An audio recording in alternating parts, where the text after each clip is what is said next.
There was one show where my guitar had an issue where like the slot where you put the cable, that thing was loose and it just kind of kept coming off. I was out on stage, set up stuff on stage and tech for us. We ended up playing the show with him holding the jack on the guitar. So we had something that I don't think I can ever forget. Yeah. It was on live TV also. Oh my god, seriously? Yeah. The funny thing was I was all the way in front and I am hearing it in my head, but I know that I'm not really hearing it outside. And then suddenly I just take a look around and then I'm like, oh my god, everything's disconnected. And then there was this haze that just filled up the stage and I just ran back as fast as I could. You're like, I'm just going off. Yeah. Don't look at me. Easy question you can ask yourself is like, would you still do it even if like nobody would listen or nobody would watch it? And the answer for me has always been yes. This is very random, okay? So, dark or bright? That's a good question. Sometimes it's dark, sometimes it's bright. Star Wars or Star Trek? Star Trek. 6 string or 7 string? I want to say 7 string, but 6 string. Drake or Kendrick? Kendrick. What is something that is not so enjoyable for you? Marketing. Yeah. Yes. I remember playing at this mall in actually outside the mall on a footpath. Okay. In Majestic. Limitation breeds creativity. I swear, exactly, man. You said it. What is up, everybody? Welcome to episode 2 of Signcast. This episode is powered by Muso Soup. They're just kind of helping us out, talk to amazing artists like Sanjay Kumar, aka Foy. Welcome to the podcast, Foy. It is an honor to have you, man. Super happy to be here. Thanks so much for having me. Yeah. That is amazing. For those of us who need a little bit of an intro to Foy, he is an amazing guitarist. I think you are my new favorite from Bangalore, from the scene. I have to say, an amazing virtuoso, fulfilling your guitar duties with the Raghu Dixit project. And he's also an Ichika Nito collaborator, among other great artists like Bhuvan Bam, Lagori. Lots more to come up as well. Yep. So it's been a wonderful journey. I've been just stalking you for the last 2-3 days. Awesome. And that's always a good thing to do. Started out and I just, it was so much fun to just kind of flash back all the way back to the beginning of your journey. And I like to start from there. Yep. So I think let's dial it back. Let's have a little bit of a flashback. And I just want to ask you a very simple question. When was the first time you picked up a guitar? Okay, I think I was in my 10th grade. Uh-huh. So me and my friends were like going out to a guitar store to check out some musical instruments and stuff like that. We wanted to form a band. Oh, right. Right? Like even before we knew how to play instruments, we decided that we would form a band. Right? Like so we went to a music store and that was the first time I actually picked up a guitar. I used to play keyboards a little bit. I learned it when I was really young. Yeah. And I went to a guitar store around when I was 15 or something like that. That's when I started. Do you remember which store this was? Yeah, it was a store called Rhythms. And it was near St. Joseph's College. Okay, Yeah. I don't think I don't know if it's still there. Yeah, that's what I was wondering. A little bit of. Yeah. It's good to kind of flash back to these shops as well, because it's nowadays you can get things online, but Yes, for us growing up, it was like you actually go and get your first guitar. Yep. Which guitar was that? So it was a Fender knockoff. It was called a Fender. Like the Gibson. Yes. So that was the first guitar. And we picked it up and we started jamming around, learning the instrument. And of course, the band didn't really last more than a month. So half of them quit playing music altogether. But somehow the guitar kind of like just stuck on. Nice. And found my piece playing with it. Kind of enjoyed it. And 20 years later, I think. Wow. Here we are. 18 years later or so. That's a very long romance, right? Yeah. Do you remember the name of that band? Yes, that band is called Atomic Green. I say Green. Is called because technically we are still a band. Nobody really broke up, but everybody just moved on with their own lives. I don't think anybody even plays music anymore, except for a couple of guys. Yeah. Okay, it's good to see that you're keeping it alive at least. Is there any clip or anything out there that we can show the viewers? I would love to just pop that up and be like... Yeah, absolutely nothing, unfortunately. So before that, it was keyboard. I think that was your first kind of tryst with music. Yes. Is that where it started? Yes. I think I started playing keyboard when I was like 6 years old. Oh man. And it was like an Indian classical way of playing the Huh. keyboard. So it was not really like, I didn't learn chords or I didn't learn scales and stuff like Yeah. that. I would just, it was technically like a harmonium, I guess. You could Right. look at it like that. So that's how it started. But I would play it on the keyboard, Yeah. right? And then when we formed this band that I just told you about, Mhm. that's when I noticed that people would also play stuff on the left hand. Until on then the it was keyboard. So until then, I didn't really even know that you could do like a chord thing and yeah. something else on the other hand. Mhm. So that's how it started, and by then my ears had developed quite a bit, right? Like, so if it did not help in any way, it helped growing my ears quite a Yeah. bit. So ear training was like such a great thing, and it really helped me learn the guitar as well, because I'm Mhm. primarily self-taught. So I went to classes for a month and then Yeah. decided that I don't think I should do these classes anymore, and then picked it up myself. So the ear training really helped. Did you also sing a little bit? Because they Yes, try I to did. do that with those. Yes, of course. So it's all Indian classical stuff, right? Right. Like, yeah. So that's why the ears, were good got right from the into it. beginning. Yeah. How did you find, first playing the keys and then playing the guitar? Maybe not. Mhm. Maybe not at the time, because Mhm. when we're just learning, we're kids. We Mhm. don't kind of overthink things. Yeah, But, I mean, my now- mom and dad would make me practice, and I didn't really want to play music. So it was one of those things. And do it only for- later on in life, I realized how much it helped me. Hmm, Right? Like, nice. when I became a musician, I realized I already had good hearing sense. So, and that was the cause for it. Right? Yeah. Like, so I would try getting out of practicing every day. Yeah, but somehow down the paid line, it off. helped me. Yeah. Somewhere, everything happens for a reason, they say. Yep, Right? absolutely. That's Yeah. nice. So that was your Mhm. journey with the guitar, and then I think one of the first kind of projects that you played informally was Final Surrender. Yes. Yeah, tell us a little bit about how that came about. So before Final Surrender, there was another band called Amethyst. Oh, okay. Right, like, so we studied in Jain College, like a few of my Mhm. friends, Yeah. right? Like, so that was the college band essentially, Right, yeah. right? Like, so we would play all these competitions and Battle of the Bands and all of that from the college itself, and we would play progressive rock, classic rock kind of Right, stuff, Yeah. right? And of course, we wouldn't win. We would never win, but it was a great chance to kind of see all these different bands come through and meet all these different musicians. Yeah. Right, like, so Final Surrender was a project that was formed like that, right? Nice. Like, so because we used to compete in different bands and stuff like that, Yeah. we met there, and then when Amethyst kind of stopped playing music Mm. because everybody had to do other things, Yeah. Life right? caught Like, up. life caught up, and some of us decided to continue playing Mhm. music. So it was a metalcore band we formed. I joined the band actually in Oh, 2011.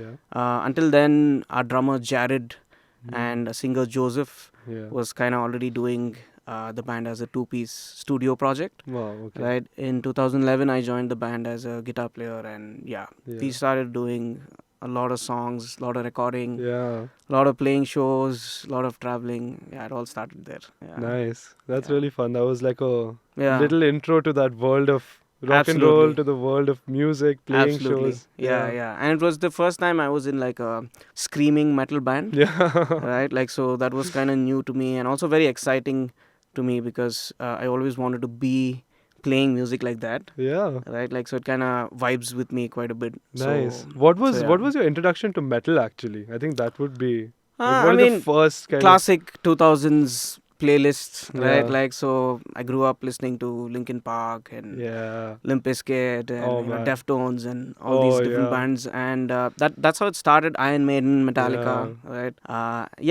That's how it all started, and then later on it kind of went into like power metal, like Angra was one of the earlier bands that Nice. I used to listen to. Kiko Loureiro, the guitar player, who ended up playing in Megadeth later on. Oh right, that's what I've heard. Yeah. So I guess like my first big influence as a guitar player was seeing that, Nice. right? Like Kiko Loureiro play Yeah. all these different sections so fast, and it was so unbelievably fast. I could that's not just imagine. Yeah. Face melting shred. Yeah. You're like, So that's how it all started Gotta and came do together.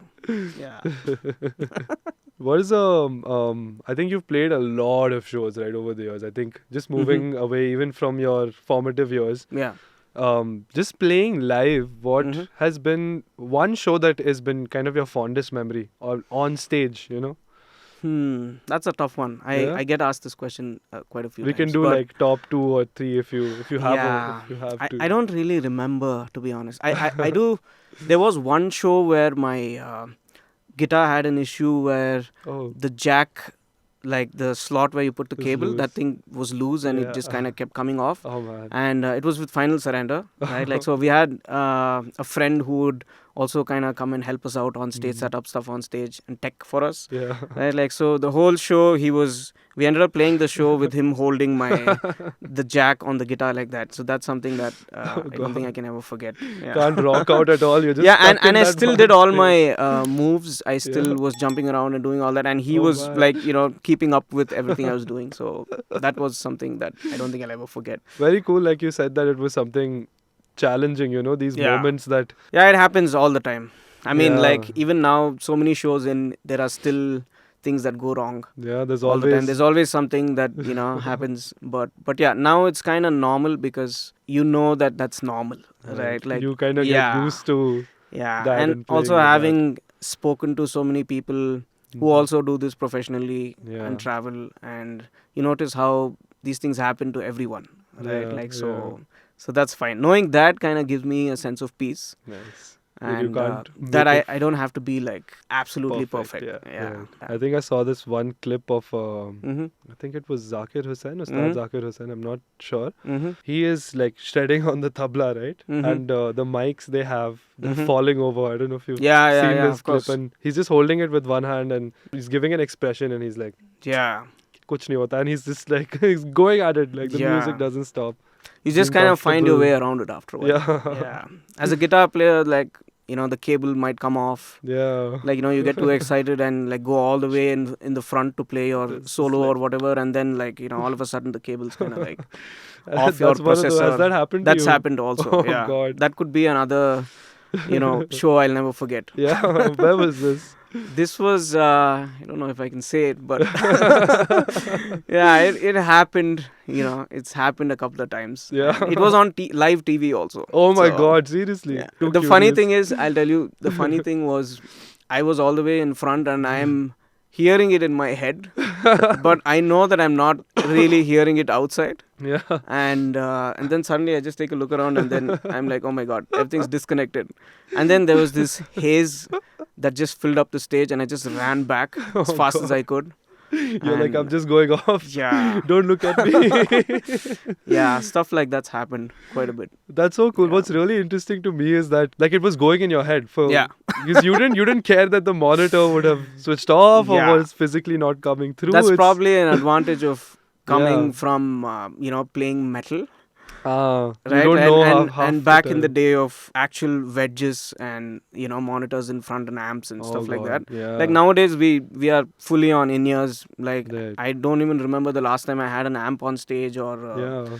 or even like monitor wedges on stage. Like Yeah. we're completely in-ears for so many years now. That must make it a whole lot easier. Yeah, though, right? it's also like better for your hearing. yeah. Don't go completely. Yeah, deaf don't at go the end of completely it. deaf. Yeah. Yeah. Talking about gear, Mm-hmm. I've seen some videos of your rig rundown, but that was I Mhm. think maybe 3 or 4 years ago from a Mhm. live show, Mhm. and I think you had that amplifier, the hot wow. tone one. Was that No, That I would've think been it was a way long company ago. called Atomic Amplifier. Atomic right? Amplifiers. That was a while ago though. that was? Yeah. Okay. Yeah.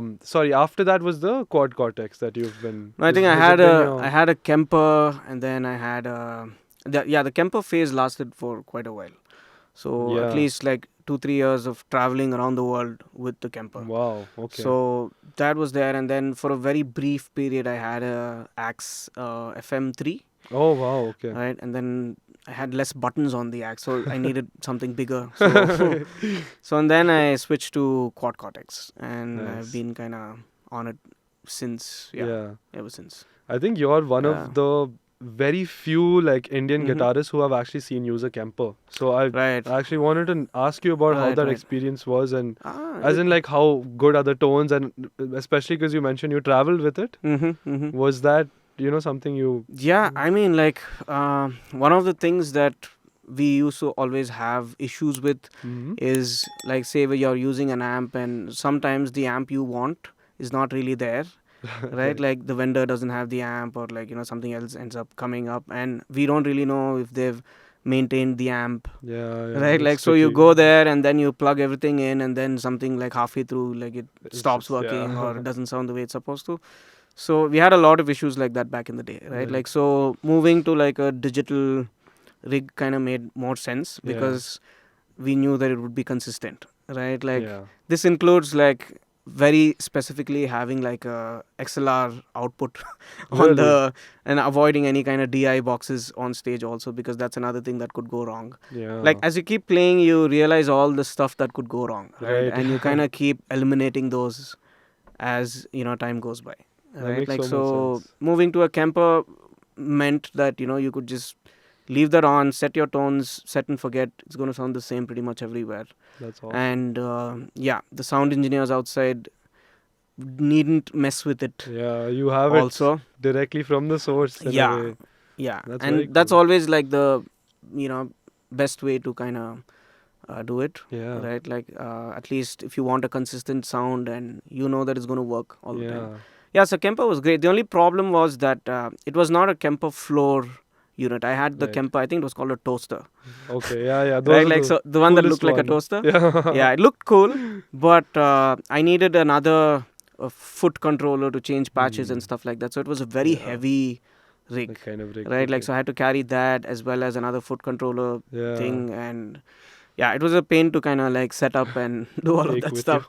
Yeah, the sound was lovely though. I think I still love. I ended up selling it because I moved completely to plugins and stuff like that. I use the Quad Cortex for live, and everything else I'm just in the box, just using. Yeah, that's very interesting. Amp-Sims. Yeah, had a chance to work with a lot of the Amp-Sim companies also, so kind of involved in that stuff quite a bit. So just made sense to just get into that. Stick to being in the box. Do you also create tones, tutorials? You help people understand how you can create your own tones. Yes, absolutely. Have you also done work with creating some of your tones or patches for some of these? Yes, actually there are a few companies out there that that's still a couple of them are yet to come out, but I've been lucky enough to kind of make some videos and content work for like companies like STL Tones, for example. Oh wow. Epic. So stuff like that like kind of lets you explore all these different tones and also make your own stuff and upload it to the cloud, and if people are actually interested, maybe that's a nice way to share your sound. Absolutely, yeah. Talking about the production side of it, and I think it's very cool because I have been playing guitar as well personally, so whenever I started out, it was like I had this Zoom G3X, old like workhorse, it's still going. It's some of the jacks are loose, but someone wants to just jam out on it. It's really good. Absolutely. I love those units. Those top box ones, So for me, the guitar was always like, okay, how can I fuck with this and make it sound like not a guitar, I guess. Absolutely. Yeah, I'm into that completely also. Yeah, how to make it sound like I'm all for bizarre. pedals and weird stuff, making sounds out of weird things that are not supposed to be going into things. Right? Like, experiment with all of that stuff and create cool and unique sounds. I'm all in for that stuff. Recently, you had this video where you used the Gojira plugin to make that pitch bend happen in the middle. I was checking that out. That was very cool, man. That's like a it's not really like a people have been doing it for ages, but it's still kind of cool that you can do it in a digital in the digital world, right? True. Like you just automate stuff and pitch it up or down whenever you need it, and that was what was the most unique thing, because I have seen automation happen. I've had little experience with production, so typically electronic artists will that's what keeps your whole track flowing and movement, and we guitarists would traditionally do it with effects and all Absolutely. of those. Yeah. But again, very new thing which it actually never struck me. Mm-hmm. It was like a mental block almost Right. that you could even automate your guitar tones. Yeah, absolutely. Do you do that while playing Absolutely. live as well? Like, does that happen when when maybe not playing live, when you're say doing a playthrough even, and a certain effect has to kick in at a certain time? Has that helped with just setting that up? Sometimes, like for the most part, like whenever we are doing live shows, I do have certain sections where some effects turn on and turn off, right? Like so, that's a thing that we do sometimes, right? Like, but for the most part, like you kind of set and forget the stuff that kind of works. But when you're making content, when you're making music or recording stuff, you just go nuts with all of that stuff completely.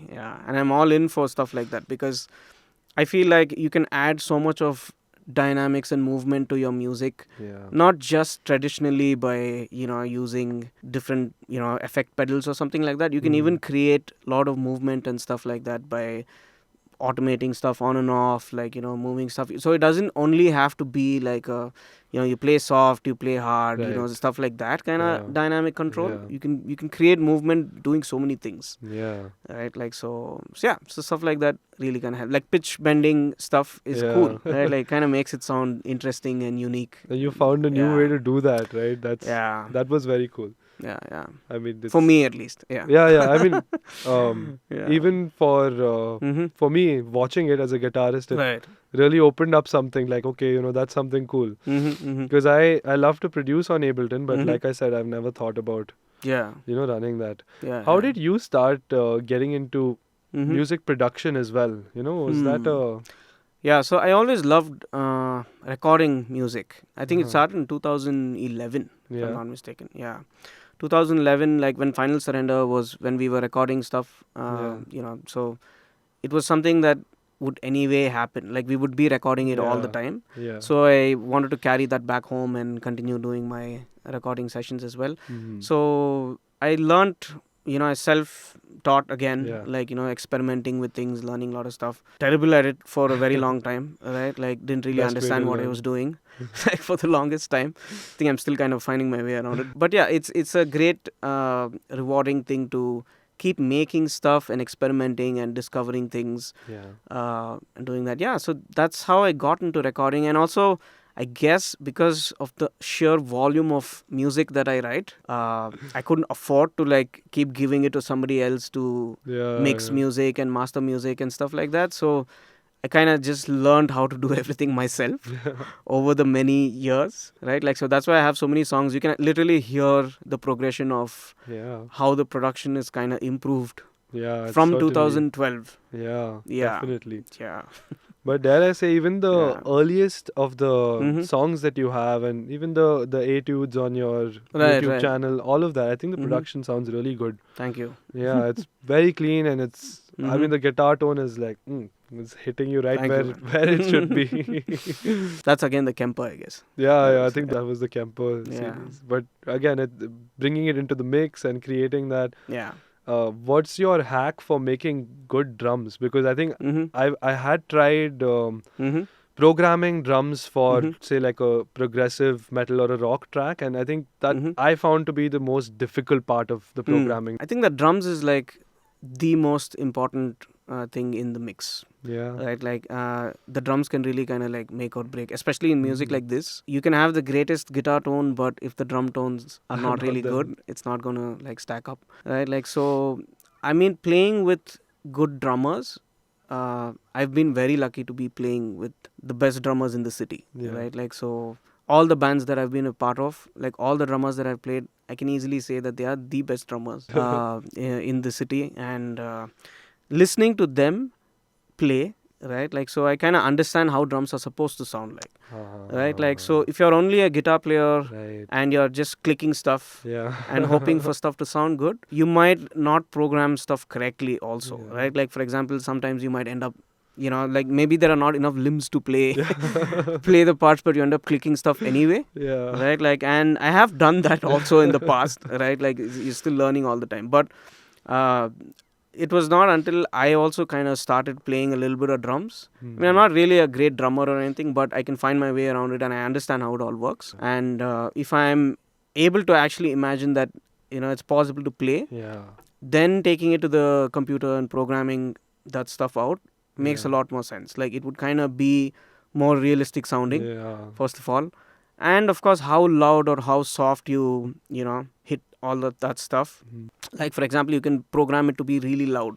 Like, one of the things that people do is like they crank the velocity all the way up, right? Like, so it sounds good, but it's very unrealistic sounding.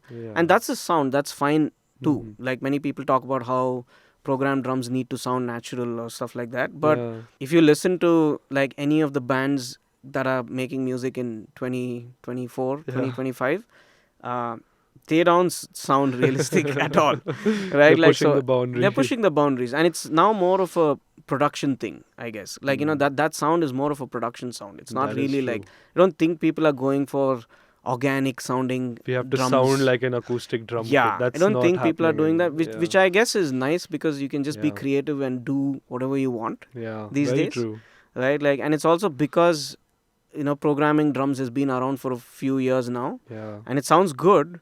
Like, people are able to kind of like push that to new territories completely and make it sound like extremely unrealistic but great. That's very right? true. But I mean, but still, if you want to be able to play it live, and there's nothing like actually understanding how a drummer would play it and program it from that mindset. I think having the groove really helps. Ultimately, it's that. Ultimately, it's that, one way or the other. So. Otherwise, it just ends up sounding like, stale. Have you, typically, I don't know if you've used your, I've seen your videos, so the MPK Mini. Have you ever used that to make a beat when you're making drum Sometimes. samples? Sometimes, I mean, like, I would like to say, I played on the keyboard or like, played with, the pads and stuff. But I actually don't do that. I'm a mouse guy. Like, I just like click stuff and do it. Like, and I'm really fast at it. That's like, exactly. It's just a workflow. It's not.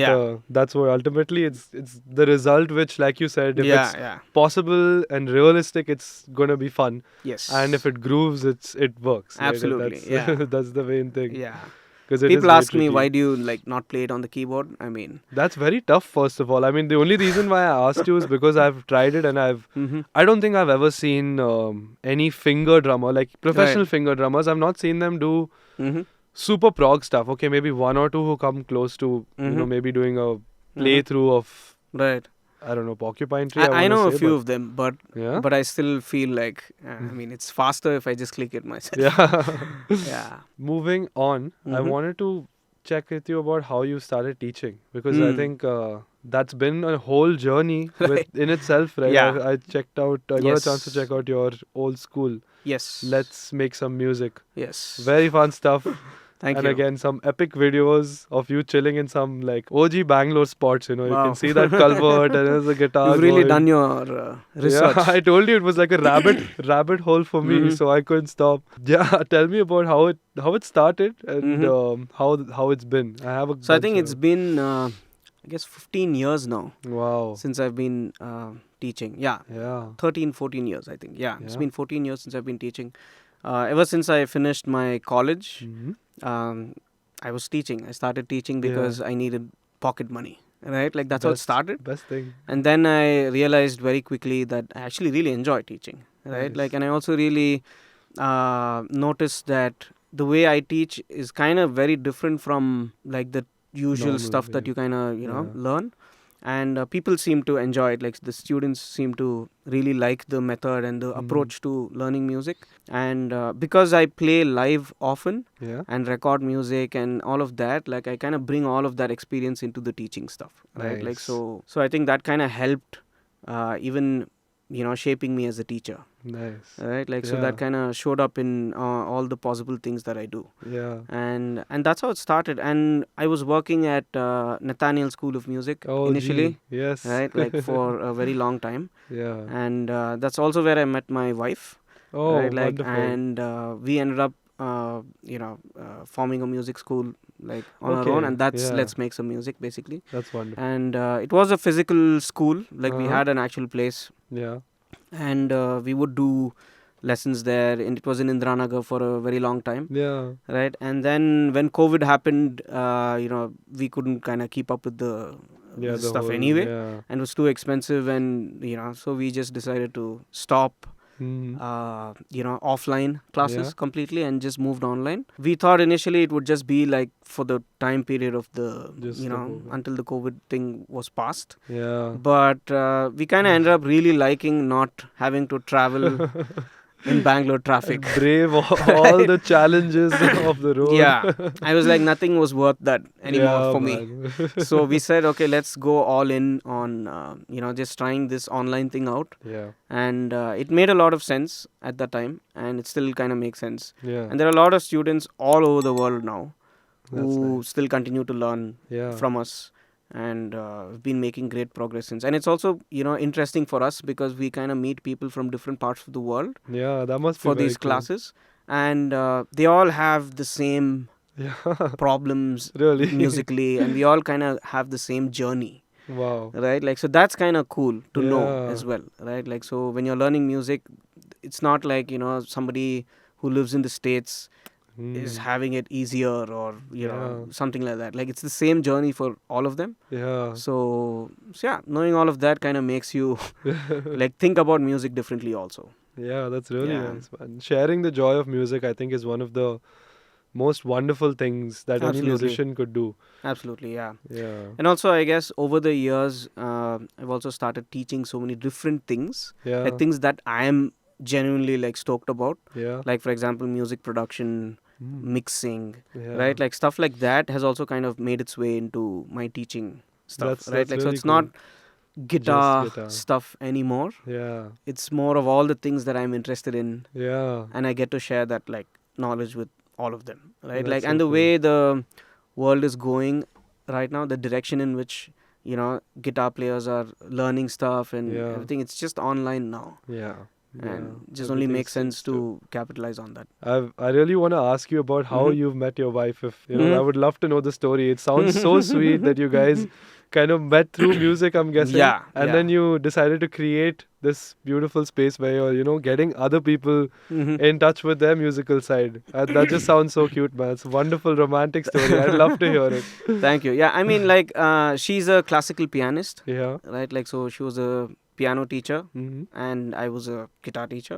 Yeah. So naturally, we kind of bonded over music initially, Yeah. and then over time it just kind of made sense because as a partner, you need somebody who also kind of gets Yeah. What you're What you doing, do, what you're geeking right? out about Yeah. 24/7. geeking out about, and also like this life of like touring and making music and traveling, and it's not like a stable Right. job, right? Yeah, Like, there are typical. some months where stuff's great, and like some months Yeah. where there's nothing there at all. Yeah. And so your partner should ideally be okay with all That's of very that, and they have nice. to kind of understand, so that you can kind of do your stuff freely.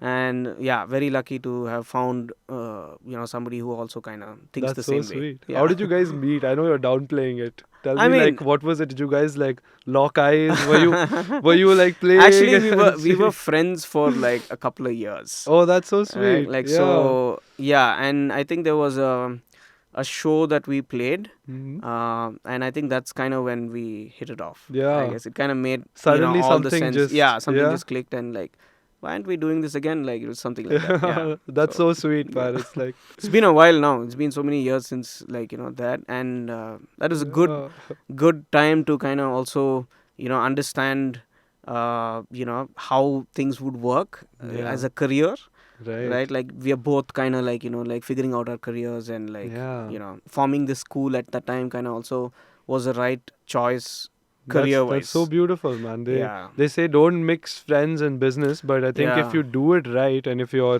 you've got your head on your shoulders and you're looking at the right things, I Mhm. think that's a really Absolutely, yeah. when this kind of happened, when Mhm. you met your wife and you started the school. I think I was 25.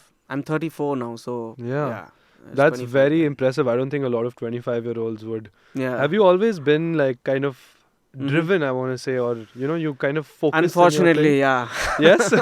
That's amazing, man. It's unfortunate because kind of takes a lot out of you, right? Yeah. Like, in any driven person would probably tell you that. But it's like a thing you can't really stop doing, Right. right? Like even though it's taking so much out of you, you still Yeah. want to kind of like keep doing it. Yeah. And that kind of drive is just obsession, I guess.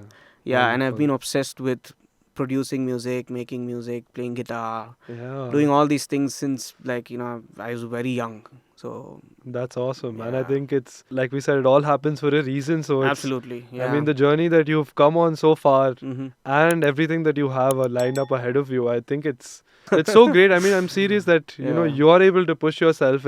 hmm It gives everybody else around you also kind of like an idea. Like you take Mhm. away these limitations and you kind of you Yeah. see that this is something you can do. You can Yeah. completely be a producer. You can make Mhm. music, and that's creates a new niche, I want to say. In a very Absolutely, cool yeah. way. I mean, like there are a lot of things that also kind of force you to be all these, different people. Like Yeah, you have to wearing wear lot so of many hats. different hats. Sometimes it's also not wanting to spend so much money on like getting stuff produced or. Yeah. So you find a way to do it yourself, right? Yeah. Like I mean, initially it's terrible, and people will tell you not to do that. Usually, like they will always tell you that it's always better to have different people who do specific tasks, Hmm. right? Like so if you don't be the guy who mixes your own music or masters your own music Right. and stuff like that. Yeah. But yeah, there are so many limitations. Sometimes you can't really afford To go to through go to a through all of that specialist all the time, and then for you every just single end thing. up learning it how to do it yourself. Right. And then it comes to a point where you know your sound so well that if you actually give it to somebody else, that they are not gonna do justice to the sound you want. They'll probably mess it up more than you. Yeah. So, and also finding these right people to work with is also Yeah. very important. Like even if you Right. do end up hiring people, you can't just like hire anybody and everybody just because they throw have money at your problem. Like Yeah. you can't, that won't work. Yeah. So you need to know like what the other person is going to give you kind of makes Mm. sense with what you're thinking. Yeah, it should really kind of about- sync, yeah. right? The vibe should be there. Otherwise Absolutely. yeah, Absolutely. Yeah. that's so true. And it's very nice that you. Mhm. It's actually reassuring for a person like me, and I Mhm. think a lot of our viewers. It's gonna be that being a creative generalist. Mhm. That's a buzzword that Yep. I've seen on the internet recently. So being a creative journalist, there is a way to do it because Hmm. it's not an easy journey. Yeah. There are many times you'll kind of doubt yourself, and especially that thing you said about get somebody else to do it. That's a Yeah. constant kind of Yeah. piece of advice that keeps coming back to Yeah. haunt you Yeah. Yeah. to yeah. say that maybe you just do this or stick to your thing and I think the easy question you can ask yourself is like, would you still do it even if, like nobody would listen, nice, right? Or nobody Yeah. would watch it, right? right? Like, and the answer for me has always been yes. Like, I mean, I don't really know if, people really enjoy the stuff I put out, right? But I We make do. it anyway because I really enjoy the stuff I make. That's so right? wonderful. Like, so that's always been how it's been. Would you say right? you are Like- your biggest fan? I mean, I don't know if fan is a word, but yeah. I mean, I like the stuff I do. Like, That's I very nice, enjoy man. making the stuff. Okay, Yeah. let's just say that. I enjoy making the stuff. No, I think it's very important. Even when you're performing, I think for that matter, if you Mhm. are enjoying it and you're in the music and you're Yeah. genuinely there, Yeah. I think it's something that resonates Absolutely. with everybody else. Absolutely. Yeah. Yeah. Have you ever found yourself in a show where you're like, Mm-hmm. you're playing maybe and not in the groove obviously, but you're Mhm. playing, but maybe your mind is somewhere else. Like your mind is Yeah, elsewhere. Yeah, happens. does that? Yeah. That happens too. But yeah, it's about understanding that you want to not be that, and you want to be in the zone and Right. give your best so that Yeah. like people kind of remember this day Yeah. as like a great thing for them. Nice. Because I remember when I watched all these different bands when I Yeah. was a kid, Yeah. and I was so stoked on like I didn't really care if there was a technical issue. I didn't even understand all of that stuff. Right. Right, like so I just wanted to watch all these bands and like be like blown away by them, Yeah. right? Like, and I remember all of those to this day, Yeah. right? Like that experience of like watching a band play your favorite rock song Oh, or whatever, man. like, or somebody nail like a solo Yeah. and be like, oh wow, like I want to do that, right? Like, Yeah. and being on stage is almost like a responsibility now for me to kind of be that person Yeah. for somebody else, hopefully. That's right? so like nice. I think you're doing and a great remembering job. that I mean, if you don't kind of I've noticed that if you don't kind of tell yourself and Yeah. remember that, Yeah. right, like you just forget about it and just treat it like a Chill. job. Yeah. But it's not really, I mean, we are lucky to have that as a job, Right. but it's still, you're kind of inspiring people to do Yeah. stuff. And, getting reminded about it Yeah. really helps. Yeah. That's a very nice perspective to have. Yeah. It's just kind of that, like you said, it's the Mhm. respect for the stage, Yeah, for absolutely. that yeah. space. Yeah. I think- Regardless of the kind of music you're playing, right? Like whether you're Yeah. playing covers, whether you're playing, your own music, whether you're playing music that you really hate, Yeah. right? Like it's still, It's delivery music. is important. Very Like how true, you right. deliver really kind of makes Yeah. all the Makes or difference. break it. Yeah, yeah. What has been the most random genre? Like, have you covered Bollywood? I'm guessing you Yeah, would have. of course. Yeah. I've played some interesting shows over the course of Yes. years. What's like the And weirdest? interesting Like, places. you'll think back and you're like, I don't know what I was doing there. It's still interesting and fun kind of experience, but something Yeah. which is unusual for Foy.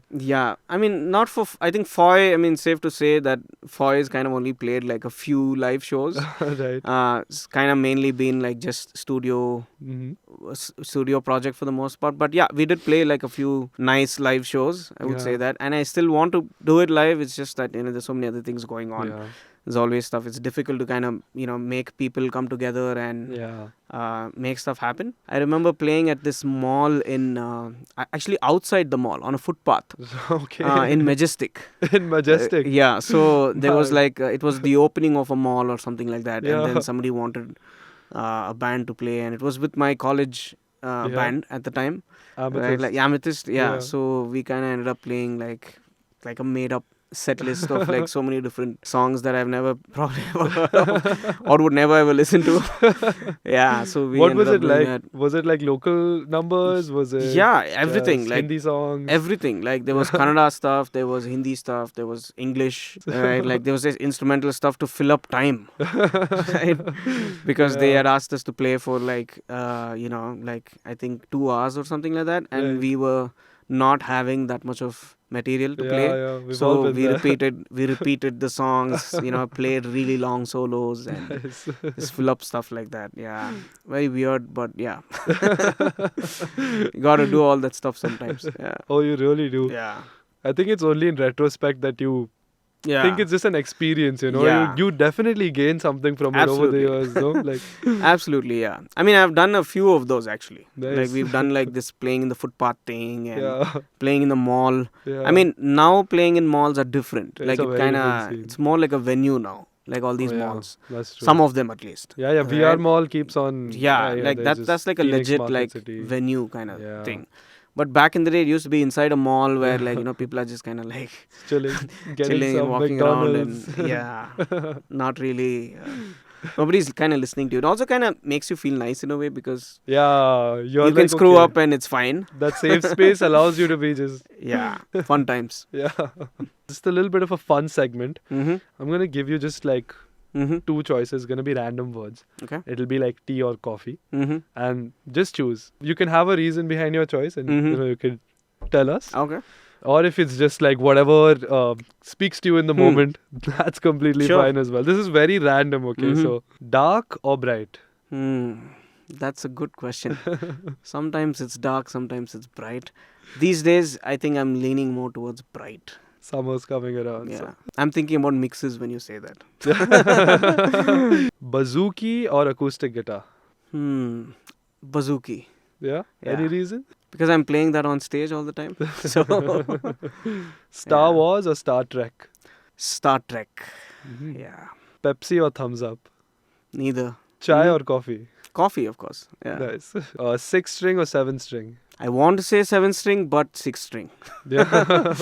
Yeah. I wish I said 7 string, but yeah, unfortunately or fortunately, 6 string Gotta be vibes with me a 6. lot more. What Yeah, it's is just this? more comfortable and I get it a little more than the 7. Drake or Kendrick? Kendrick. Nice. Toto Mm-hmm. or The Rush? Toto. Nice. Lovely choice. You're a Toto fan, aren't you? Yeah.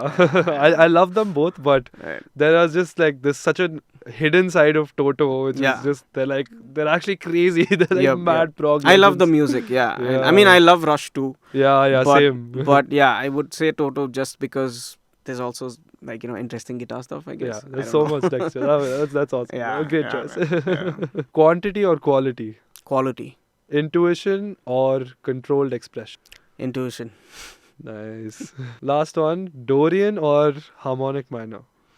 That's interesting too. Depends on the day, I guess. Yeah. What are you Yeah. feeling today? Today is more like a Dorian day, I guess. Nice. Yeah. It's not a harmonic minor kind of day. Talking to you is not harmonic minor. So. Oh, that's sweet, man. That was just a quick little rapid fire to just jumping off from Dorian and this the thing about modes. How do you approach teaching your students today? I think you have two separate kind of streams. You have the electric guitar mastery. Am I saying that right? No, it's called a lead guitar system. Lead guitar system, Yeah. my bad. Yeah. So you have lead guitar system and you also have classes where you work with people Yes. one-on-one, right? So what is the strange different? Like maybe you can tell us about the lead guitar system, because I myself, I'm curious as a guitarist, like, how you've developed this and Right. what are the kind of key things that you focus on in the course? What Yeah. could people expect? So I think, lead guitar system is something that I do like maybe every 3 or 4 months once. Yeah. Like when there is like a proper chunk of time where I don't get disturbed to, in between shows and stuff like that. Yeah. So it's a course that I kind of put together mainly focusing on all the issues that I've seen guitarists face when learning how to play lead guitar, right? Like there are so many things. It's not just exercises. And when you learn from YouTube and stuff, there's so much of disconnect on how, you can actually kind of make music, right? Like, so you learn scales, you might learn a few licks here and there. Yeah. But then when it comes to improvisation or actually using it in a song, you won't really understand how to, do that. Take it there. Right? Like, and then you end up playing, like, say you've ever jammed on like a backing track. Yeah. Like, you might know this. Like, you end up playing like all the licks that you've learned and you're done within 15 seconds. Right? Like, and then you just kind of keep going on over and over again, repeating the same thing. And it kind of becomes boring after a while. You don't really know what to do. Yeah. Right? Like, so that was the main goal for me. Like, I wanted to help guitarists not be in that place. Like, so, and I've noticed over the many years that, guitar players always have the same issues because everybody is thinking like a guitar player for the most part. What I mean by that is you're just thinking from your instrument. Like, you're thinking about, oh, I need to play, hold my pick like this, or I need to kind of like, do this section in an alternate picking kind of thing. And maybe I have to do this section in like a legato kind of thing. You're not really thinking musically. You're just kind of thinking like technically as a guitar player. Wow. Right? Like, and that's very limiting because, you might not do so many of these techniques well, right? And you're so limited by your techniques, right? Like, and no matter how much time you spend getting on these, techniques and putting in the time in and getting better at them, you still need to find a way to make them work in a song. Like, there's no point in like being like the fastest guitar player, but you can't really, make music with it. Right. Yeah. Right? Like, and I think that's something that guitar lessons don't really teach you. Right. Like, if you just go to like a regular guitar class, they would probably not teach you that. They would teach you how to do sweep picking or alternate picking or all of that. But they wouldn't probably tell you how to make music. Yeah, how to actually be musical with your technique. With your technique and stuff like that, right? Like, so technique is something that, you can't really avoid. Like, the time that you need to kind of like get better at the technique, that has to be there anyway, right? Like, so it's not like joining this person's class will, suddenly make you like better quickly like that, magically. You still need to put the time in, practice and do all of that. And you can do that anyway, right? Like, so you can do that anyway, but my classes are more aimed at helping all of these techniques kind of come together musically, right? And kind of do that, So that's why I say, like, not to think like a guitar player. It's about making music, and it's about making a good song that somebody kind of remembers. Like, all the greatest solos that you can kind of think of. Like, say, for example, you take the guitar solo from Comfortably Numb, or, you take the guitar solo from Hotel California, or Stairway to Heaven, or whatever. They're not really like the most technical solos, but they have so much of like melody in them. There's so much of what I like to call recall value. Recall value is something where, people are able to remember stuff, right? You Like, can so it's almost catchy and nice. Like, people are sing able to to it. sing to it, right? Right. So that's what kind of makes it sound musical and good. Yeah, Right, that's where the like- magic lives actually. Yeah. And the other side of the teaching is the one-on-one stuff, and Right. that's specifically for, people who want to learn, specific things, Right. right? Yeah. Like, or maybe they need a mentor to kind of like tell them what to do and guide them Yeah. in their right. journey. It can be anything from guitar techniques to music production to Nice. career advice to Oh, that's super Stuff like sweet. that. I think Yeah. that's very helpful resource Yeah. to have. Of your latest work, mm-hmm. Brain Distortion, I just checked it out recently, and Thank you. that was very cool. Talk to us about how you created that, and what was Foy feeling when he was making Brain Distortion? Back in 2023, I just got into this really crazy metal. I mean, I'm kind of always in the metal phase. Yeah. As I get older, I'm noticing that I'm getting more into the metal phase as opposed to many people who kind of go the opposite Yeah. way, right? I don't know. I was just in this very guitar-oriented metal phase. I was really loving having like a nice guitar tone and just kind of like going for it Yeah. with riffs and solos and stuff like that, but still kind of having that compositional side to it, like right. what I was telling you about. Yeah. And so yeah, I thought like let's kind of see what this turns out to be, and then I ended up writing like 4 or 5 songs in the course of a week, and Nice. and then I ended up programming the drums, and I ended up like doing all of that stuff. And then later I realized this would maybe be better if if I asked my friend Jared to play on it, like from Oh, Final nice. Surrender. Right. And again, but I didn't want to go and record live drums. Uh-huh. Again, budget constraints and like everything else. But we just we have a great workflow. Uh-huh. So we said, okay, cool. Let's just get like a Roland TD50 drum kit. So I Nice. just hired it for a couple of days. And after I hired the kit, I wrote 3 more songs. So there were totally 8 songs. Wow. And yeah, we just kind of finished it in the course of a couple of days, because that's all the drum kit was there for, right? Like, so we finished writing those 8 songs, and then I had not done the solos and stuff yet. I just kind of like made the general skeleton of the song. And then over time, I kind of just sat and like recorded all these different things on it. Nice. And Brain Distortion and the song that came before that, Death Spiral, and all those were actually those 8 songs, like a Just part of those from- 8 songs. From the metal feeling. From with the it. metal feeling that came out. And yeah, so that's how it kind of started out. And then I realized I didn't want to release it at once. I thought let's just do it song by song. Right.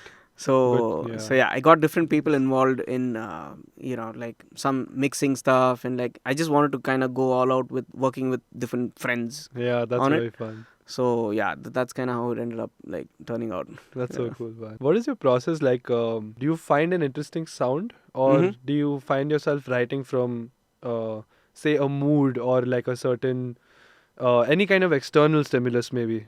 You kind of see something. Yeah, I in mean a the story external or- stimulus kind of takes over anyway.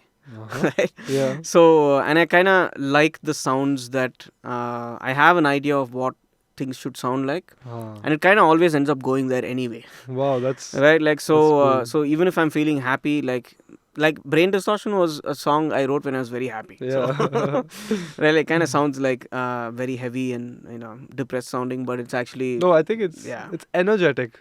yeah. That's what it is. Feel Like great, there's a different. doing that. Yeah, and I love writing music like that, and it always kind of starts with like playing guitar first.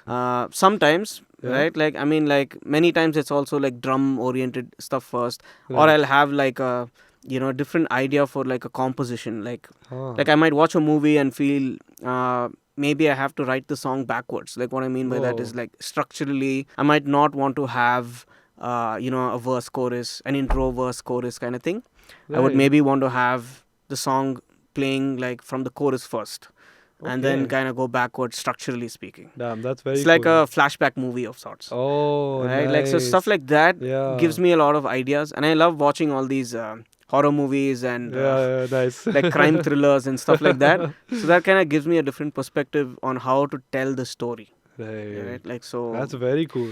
That storytelling that kind Yeah. of comes into it. I mean, it's Yeah, like you're. and I also feel like you wearing- can kind of bring that storytelling idea into any style of music. Ah, It doesn't have to be metal or rock Yeah. or like it can be a movie track, Right. It can be like, like a pop track that you're working Yeah. on, and you can just different ways of telling your story, right? Right. So yeah, that's how it starts. Yeah, horror is a very fun little space. Yeah, Have absolutely. you- Don't Pay With Your Time. Mm-hmm.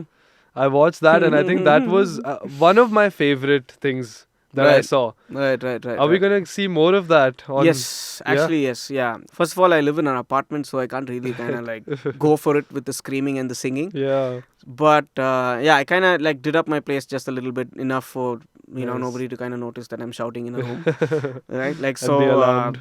yeah. Like I think after COVID, I kind of realized that would be a fun thing to do. Nice. Like I got an SM7B, so Nice, I yeah. mean, and then I thought, okay, Gotta it's use just it. there, Yeah. right? Like I used to use it for classes, and then I Mhm. realized, it's right in front of me, so I can just kind of sing Yeah. something, right? Like, and then also becoming a better producer kind of helped me make my voice sound okay. Nice.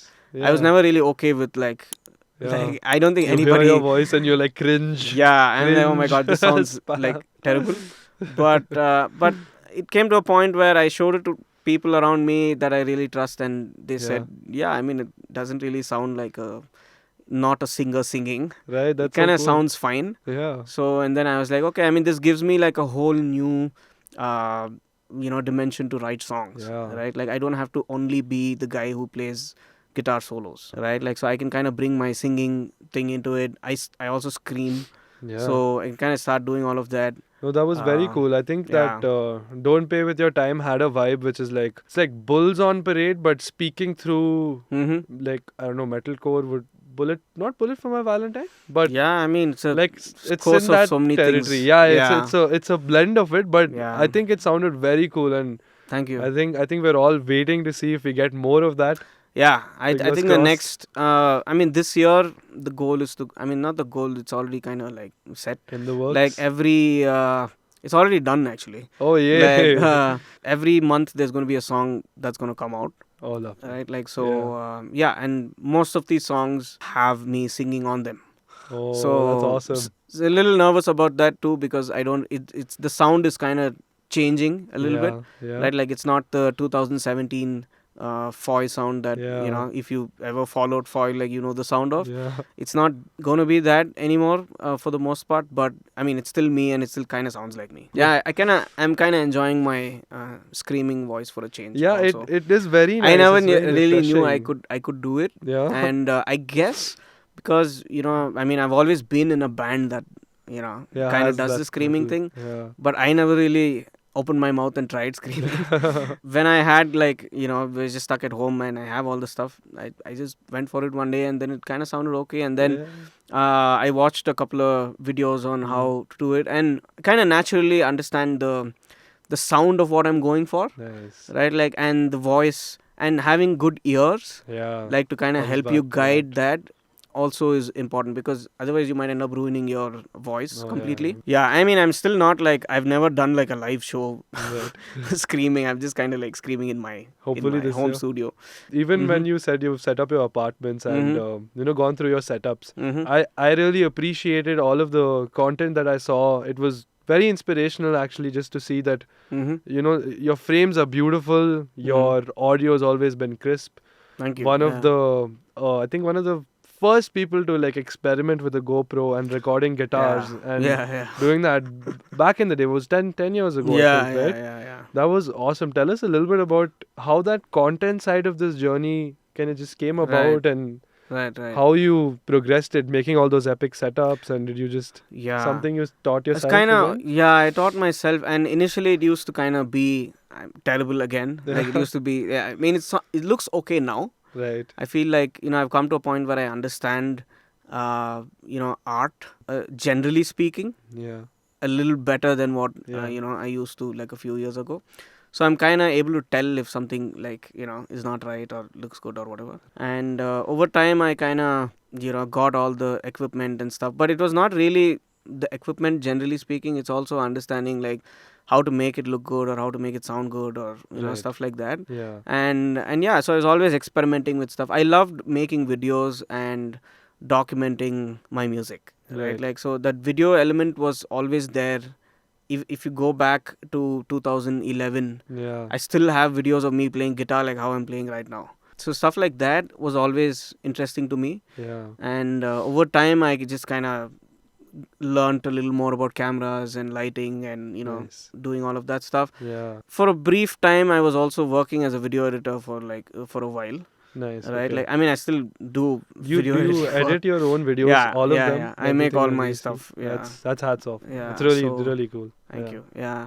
So doing the video editing stuff and animation, I was working, for a while doing all of that. Again, all freelance stuff, Yeah. right? Like, so doing all that kind of helped, Nice. give me the eye for it, I Yeah. guess. It's still getting better though. I mean, there's Oh, always yeah, I stuff to think kind of it's- like keep exploring. Yeah. And I like that it's kind of limited with, all the stuff I have and the space I have and all of that. Nice. Yeah, I enjoy that these days. Like Yeah. initially I used to think I need all of this stuff to kind of Yeah, make it all look that, good or, all that. do all that. But I've always been about making it work regardless of, whether the you have best. this thing or not. Limitation Limitation brings the breeds creativity is I what they swear, say. exactly, Yeah, man. You said yeah, it.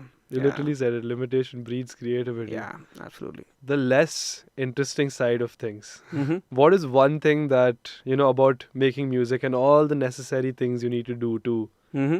get your music out there? What is something that is not so enjoyable for you? Marketing. Yeah. Yes. I don't know. I just like making stuff. Yeah. And like it's a necessary evil these days. Like Right. you need to kind of learn how to do that also. Yeah. And by the time you learn that, there's something else that's going to come up that you probably don't like doing, but you have to do it anyway. Right? Like, so yeah, I would rather just kind of be in the creation kind of world. Yeah. Right? Like I love just making stuff and being locked away and doing that. But yeah, I don't like dealing with how to kind of like make your music be on playlists and stuff like Right. that. That's where you guys come in, I guess. Yes. Yeah. That's why we've got to make it easier for Yeah. you. Yeah. But Mhm. how important do you think it is to market your music? Do you think it's that you can get away with just being a powerhouse of creation? I don't or- think you can get away anymore, unfortunately. I mean, like, as much as I would like to say, if you have a great song or like if you make great stuff, like Yeah. you'll be seen. I don't think that's true anymore. And I know many people might disagree with me, but like I definitely feel like going forward at least and Yeah. where we are right now, it's definitely going to be marketing is going to play such a huge role, probably even more than like like whether the stuff that you made is good or not, right? Like, Yeah. I mean, it's always been there in different That's industries. true. Yeah. Always Yeah. advertising kind of always makes stuff that is essentially not The peak, the best. It yeah, makes it the seem best like kind the of makes best. it seem like the stuff. That's but yeah, been around since the Marlboro Man, right? yeah, It's the- exactly. So, and that's kind of taken over the art industry also, unfortunately, and that's where it's going, whether we like it or not. it's So- going there. So Yeah, so either Gotta you get going. you kind of learn how to do it, or you just step out, and it's completely fine to do Yeah. both. yeah, But yeah, that's where it's going, and that's the truth. yeah. Yeah. So if you are an artist who's creating their music, pouring their heart and soul into it, Mm-hmm. you're trying to get it out there, there are a lot of things that you can check out in this day and age. Even the sponsors of this podcast, Muso Soup, they do an excellent job of just helping you promote your music, right? Mhm. There's a lot of useful resources on their website. Even if you just want to, Mhm. understand what this entire world is, because we tend to spend a lot of time creating it. We Yep, we yep. understand how the scales and the theories work, Mm-hmm. but somewhere it's really important to also understand how the marketing engine works. So if you're an artist who's created your first album or your first song, and you're like, okay, now I want to start marketing it, even before you start marketing it, there are a lot of things that we have to do, right? You would Mhm. have, I'm sure you've gone through these Yeah, steps. absolutely. Yeah. Muso Soup will connect you to curators, Spotify playlists, blogs, and influencers. So there's a lot of different ways in which you can promote your music. Head on over to musosoup.com. Check out Muso Soup in the description below. One of the things which I'm guessing you guys asked a lot, how has been your experience with the Raghu Dixit project? In fact, how did you even start collaborating with them? And So I think back in 2016, I was making a lot of videos, guitar videos and stuff, and I used to keep posting them online. yeah, And word spread because of a video. right. The manager of the band saw it, and then I filled in for a couple of shows, and then Nice. lucky enough to kind of get into the band, and yeah, it's a great experience playing with like with Raghu and the band. Yeah. Of course, like they're all great musicians and great guys. So it's always a joy to kind of play music with people you kind of like enjoy hanging around. Yeah. Anyway, right? Like so, and yeah, I mean, it would be very difficult to kind of do this without having a good vibe in the Right. band Yeah. with yeah. each other. Yeah. Right, like, and It's always having that the thing. right people kind of really makes this easy Yeah. for all of us. Nice. And yeah, and I've learned so much from playing in the band. I've also learned so much from hanging out, Yeah. right, like With with the them. band, with the guys, the way they think. Yeah. Everybody like thinks differently, looks at music differently, Nice. and I'm not limited to my small worldview of like things Yeah. anymore. So when you kind of hang out with musicians who are also kind of professionally doing it Yeah. and are really good at it, Mm. right, like, so you get to learn so many things from them. So yeah, that's been a great experience so far. Yeah. The latest release that you guys had, Shakkar, Mm-hmm. it's got a very sweet story. Mm-hmm. And you are also featuring in the video. I think you've got a cameo. Oh yeah. You I'm in point video. the crowd in the wrong direction and you save the little girl and boy, right? Yep. Absolutely. That was such a sweet cameo. Yeah.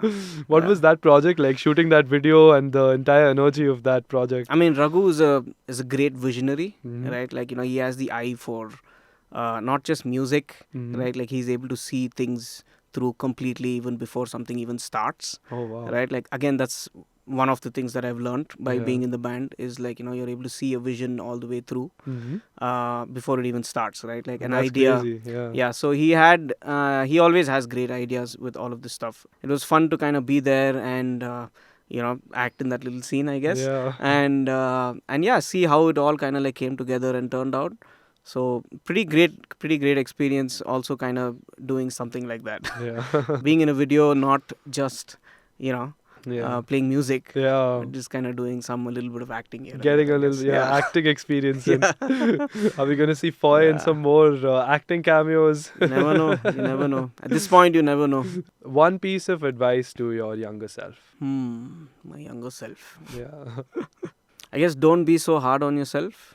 Mhm. It's okay if stuff doesn't go the way you imagined it would. Mhm. It would anyway kind of like come together and work in its own way. Mhm. And somehow you need to have the patience and the trust.